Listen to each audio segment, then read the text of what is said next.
Red Dead Redemption 2 might be all about outlaws and long horse rides across the plains, but every time I go back to it, I remember how unnerving the world can get when you're wandering off the beaten path. There's this weird strangeness buried in the map, like Rockstar hit a whole other genre under the cowboy hats and campfires. And you know what? They got caught in bad weather in the mountains and died. Every single one. Even started eating each other.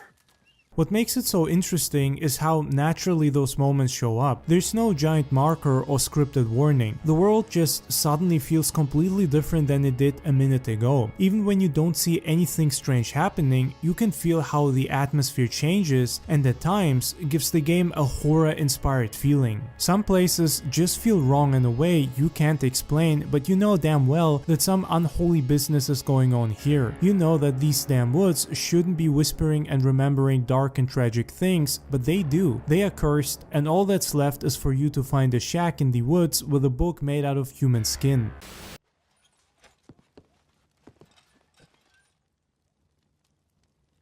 The book is bound in human flesh and inked in human blood.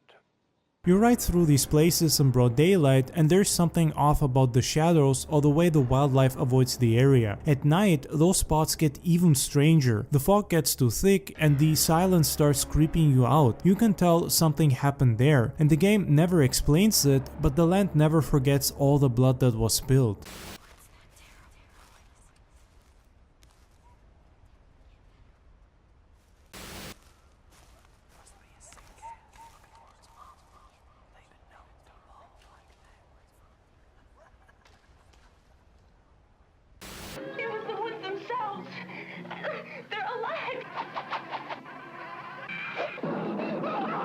Evil dead.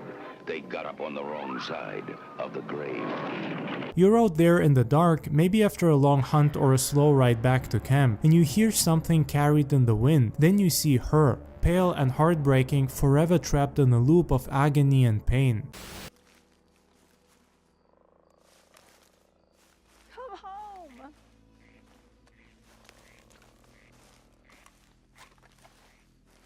He will do. I just know he will, Mother. I just know he will. Moments like that feel like you stumbled across a rumor whispered in some saloon, except now you're seeing it with your own eyes. And then there's all the UFO stuff, which is a whole different flavor of creepy. You walk into some old shack expecting another random encounter, and suddenly the entire place lights up with this green glow, all the while you're surrounded by corpses that were clearly inspired by the Heaven's Gate event, which makes this place even more unsettling.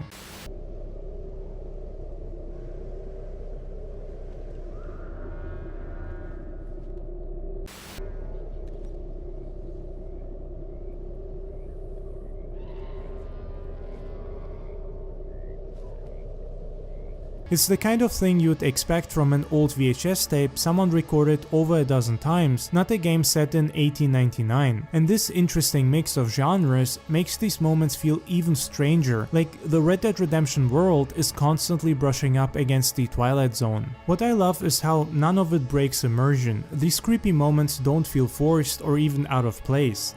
It blends into the landscape like the abandoned houses or the forgotten swamps. It feels like stories passed down by people who lived too far from town and knew the nights got long and the dark carried things no one wanted to talk about. The night cycle does impact the game a lot. Locations that feel normal during the day become threatening after dark. You start hearing things that make you stop and listen, trying to figure out if it's environmental design or something much more sinister. You're never quite sure if there's a threat around or if it's just the atmosphere playing with you. They just drop supernatural elements into the world and let players find them.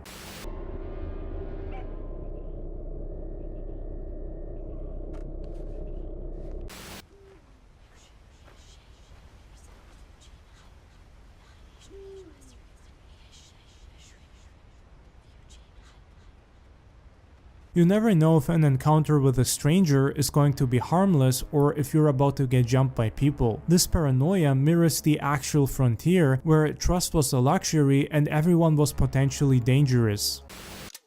I think you better open up that register. Just kill someone else in town instead. Fine, fine, I'll open it. What a Run! Help! Help! This is real bad.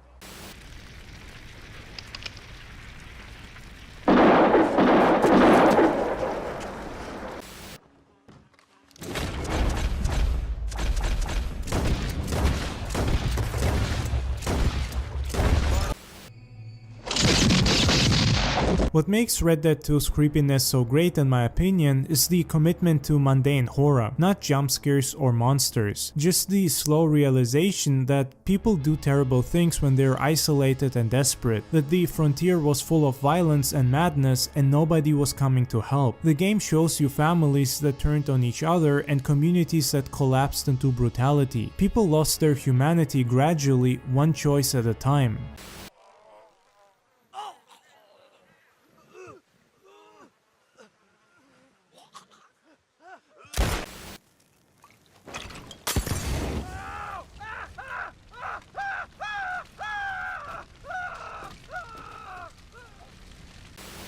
People don't forget. Nothing gets forgiven. I feel like the game also understands that isolation is inherently unsettling. You can ride for long stretches without seeing another soul, just you, your horse and the landscape. The longer you're alone, the more aware you become of how vulnerable you are. One wrong encounter and you're dead with nobody to help.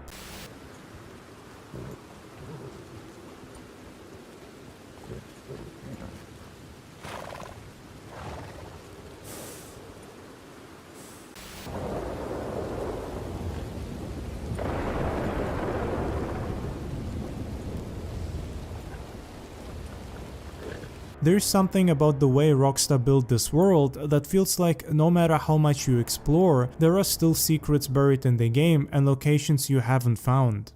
Undead Nightmare is one of those games that I think about every year when Halloween comes around. It's that perfect mix of horror, atmosphere, and old school adventure that just hits different. I remember starting it up for the first time and realizing how strange and brilliant the idea was of taking a western, the stock world of outlaws and gunslingers, and turning it into a horror movie. On paper, it sounds ridiculous, but when you actually play it, you realize that there was a massive hole in your life that needed to be filled with games like this. What was that?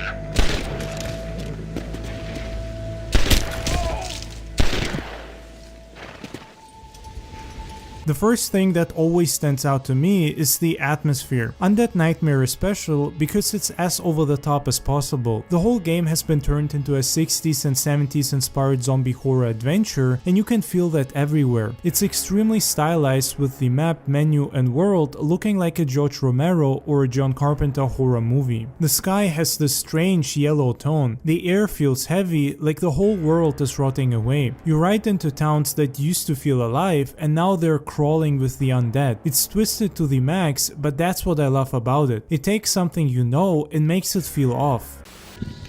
I ain't gonna bite you! Come and join me? Come on, mister. You can sit a while. I ain't seen a living man in quite some time. Yep, little bit of whiskey to soak it in, and I reckon this'll be good eating. It all started just after the plague hit town, you know. My brother comes home shot up real bad.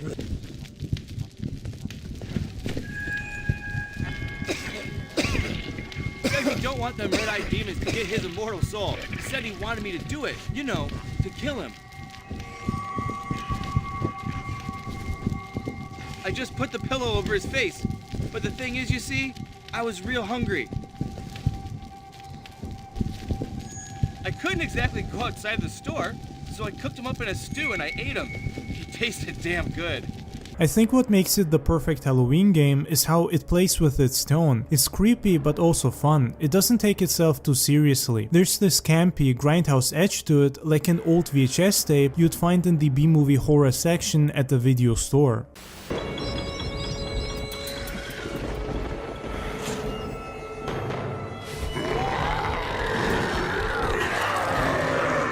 Once you wake up the dead, you've got a real mess on your hands.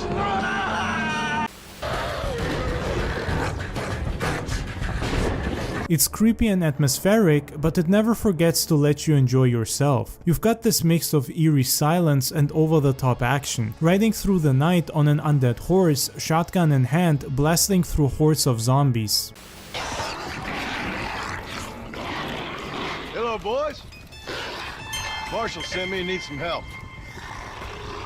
Guess you got other plans. Seriously, enjoy your meal, no problem. Easy now, gentlemen. Remember all the fun times we had? You never did have a brain between you. See this? This is my boomstick! Done with this world.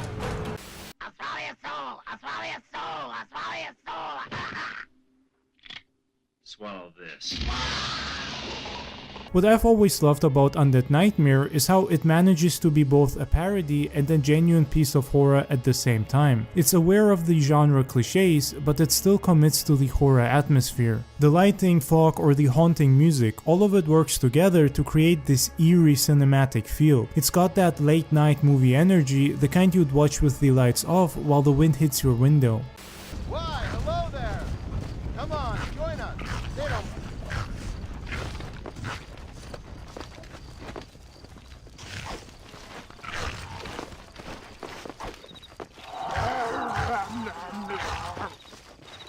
There is nothing more important than family. I'm sure you agree. John Marston is another reason the story works so well. He's the kind of character that keeps the whole thing grounded. No matter how absurd the situation gets, and it gets pretty wild, he reacts the way a real person would. He's just a tired man trying to make sense of this madness and find a cure for his family. His dry humor cuts through the darkness, but there's still this underlying sadness to all of it. You can tell he's a man who's seen too much already, and now the world's asking even more of him. What I would like is for you to stop peddling this nonsense right now. 100 gold coins? Well, what price would you pay for survival? You tell me, Mr. West Dickens. You tell me. Drew, are you in here?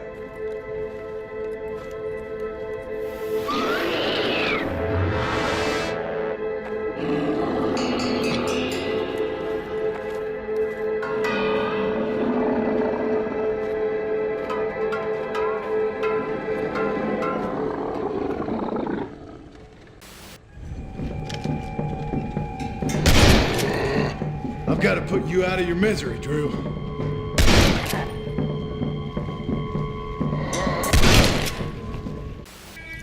Well, John, you always do bring sunshine to my life. I'm sorry about your father. Oh, you bastards! Why are you torturing me like this? Why? He's annoyed as hell at this point, and honestly, it does make me wonder how Arthur Morgan would have reacted to this situation, which sadly we'll never know since Rockstar decided to never release Undead Nightmare 2. I also think the game deserves credit for how well it fits into the world of Red Dead Redemption. It doesn't feel like some random spin-off or forced cash grab. The horror feels natural, like it's always been hiding in the corners of that dusty world. The original game was already about death, decay, and the end of the old ways. Undead Nightmare just makes that literal. The West is dying and now it's actually dead. Plus, let's be honest, Rockstar games ever since San Andreas all had some pretty creepy and wild things going on. UFOs, Bigfoot, and loads of mysteries that turned into a genre of its own. Red Dead Redemption 1 and 2 are no strangers to this at all. Red Dead 2 especially has some really weird mysteries and locations, which is why it's not a stretch at all to include actual supernatural occurrences such as zombie breakouts. No! Oh, no, no! You can't eat me! I'm Herbert!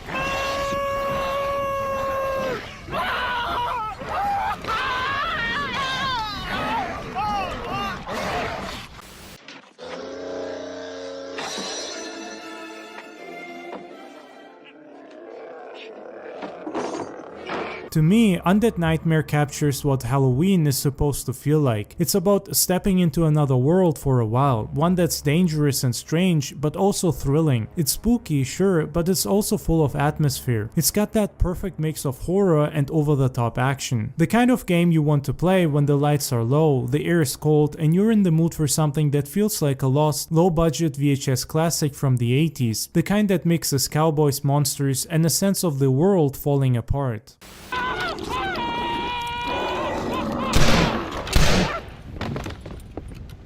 Sorry, boys. She didn't give me a whole lot of choice. They didn't know him when he drifted into town. Now they'll never forget him.